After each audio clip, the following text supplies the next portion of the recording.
नासरीन आदाब, आप तमाम का Z9 उर्दू न्यूज़ में खैर मक़दम है। मलारदेव पुलिस स्टेशन की हुदूद के तहत काटेदन इंडस्ट्रियल एरिया में पुलिस की जानिब से नुमायां गश्त। मलारदेव पुलिस स्टेशन की हुदूद में इंस्पेक्टर नारायणा की क़ियादत में काटेदन इंडस्ट्रियल एरिया में विजिबल पुलिसिंग की मुहिम चलाई गई। इस मुहिम के दौरान ट्रैफिक पुलिस के भरपूर ताउन से मेन रोड पर गाड़ियों की खुसूसी तलाशी मुहिम का भी एहतमाम किया गया, जबकि मुकामी दुकानों में गुटखा, गांजा और दिगर फरोख्त की जांच भी की गई। ऑपरेशंस के बाद इंस्पेक्टर नारायणा ने बयान देते हुए कहा कि काटेदन इंडस्ट्रियल एरिया मुख्तलिफ रियासतों से ताल्लुक़ रखने वाले लोगों का मस्कन और गढ़ है, इसीलिए यहाँ पर अमन व आमान बरकरार रखने के लिए नुमायां पुलिसिंग यानी विजिबल पुलिसिंग बहुत ही ज़्यादा ज़रूरी है। इन्होंने आवाम से भी अपील की है कि वो किसी भी मुश्तबा सरगर्मी की इत्तला फौरी तौर पर पुलिस को दे, ताकि इलाके में कानून की हुक्मरानी को यकीनी बनाया जा सके।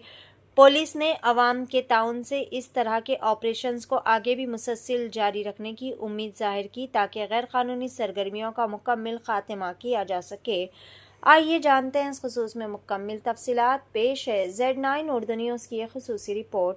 इसी तरह की मज़ीद ताज़ा तरीन ख़बरों से जुड़े रहने के लिए चैनल को लाइक करें, शेयर करें, फॉलो ज़रूर करें।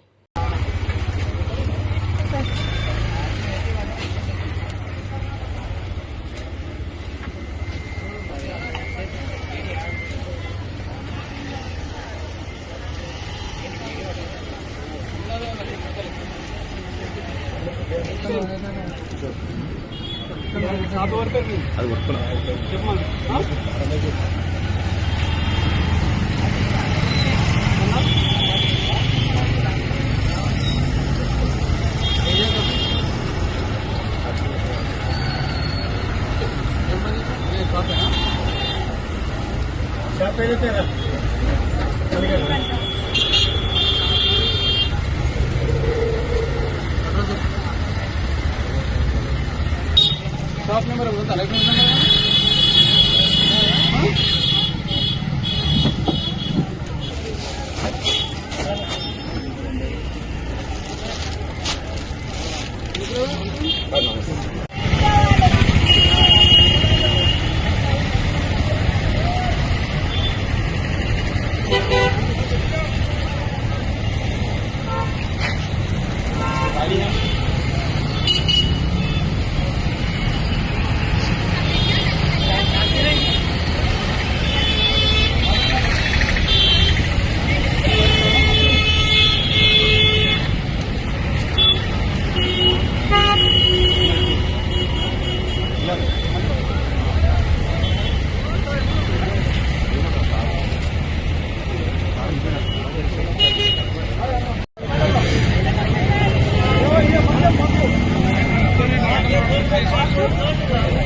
పడ్డదా ఇక్కడ వివిధ రాష్ట్రాల నుంచి డిఫరెంట్ పీపుల్ లేబర్ వర్క్ కోసం వస్తున్నారు.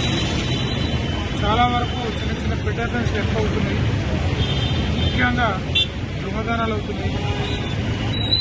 మరియు ఈ కల్తీ అడల్టరీకి సంబంధించినటువంటి చిన్న చిన్న కంపెనీల్లో లేబుల్స్ మిస్యూజ్ చేయడం, కాపీరైట్ యాక్ట్ కేసులు అవుతున్నాయి ఎక్కువగా. సో ఈ జనంలో విజిబుల్ పోలీసింగ్ ఉండాలనే ఉద్దేశంతో మా ఉన్నతాధికారుల ఆదేశం ప్రకారం ఈరోజు మా జోనల్ ఫోర్స్, మా సిపి గారి ఆఫీస్ నుంచి వచ్చినటువంటి ఏఆర్ ఫోర్స్ మరియు మా డీసీపీ గారు, ఎస్పీ గారి ఆదేశం ప్రకారం ట్రాఫిక్ ఫోర్స్, మేము Mellardevapalli police station law and order force, ఎస్ఐలు స్టాఫ్ అందరం కలిసి ఈ కడ్డదాన్ మెయిన్ సెంటర్ అయినటువంటి స్వప్న థియేటర్ దగ్గర ఈ వెహికల్ చెకింగ్ చేయడం జరిగింది. కమ్యూనిటీ పీపుల్ తోటి ఇంటరాక్ట్ కావడం జరిగింది. మా ఫోన్ నెంబర్లు కూడా వాళ్ళకి ఎక్స్చేంజ్ చేశాము. ఏదైనా నేరాలు కానీ ఏదైనా జరిగినప్పుడు ప్రజలు, ఎందుకంటే అదర్ స్టేట్ పీపుల్ ఎక్కువ ఉంటారు కాబట్టి ఏదైనా అఫెన్స్ జరిగినప్పుడు అసలు ఎవరిని అప్రోచ్ కావాలా, ఎవరికి చెప్పాలన్న విషయం వాళ్ళకి తెలియదు. సో వాళ్ళని అవేర్నెస్ కల్పించడం కోసం మా ఫోన్ నెంబర్లు ఎక్స్చేంజ్ చేయడం జరిగింది. మరియు వాళ్ళతోటి మేము ఇంటరాక్ట్ అయ్యి కూడా ఈ లోకల్ పరిస్థితులు తెలుసుకోవడం జరిగింది. ఈ షాపులలో prohibited tobacco articles, gutka prohibited ఎవరిని అదర్ స్టేట్ ఉంటే వాటిపైన కూడా నిఘా పెట్టి ఫిస్కింగ్ చేయడం జరిగింది. Triple riding, drunk and drive, public smoking ఇలాంటి కేసులు కూడా నమోదు చేయడం జరిగింది. ఈ డ్రైవ్ ఎప్పుడు కూడా కంటిన్యూ కొనసాగుతూ ఉంటుంది. ఇక్కడ స్థానిక ప్రజలకు ఏమైనా ఇబ్బందులు ఉన్నా, ఏదైనా నేరాలు జరిగినా మాకు ఇంటిమేట్ చేయాల్సిందిగా కోరడం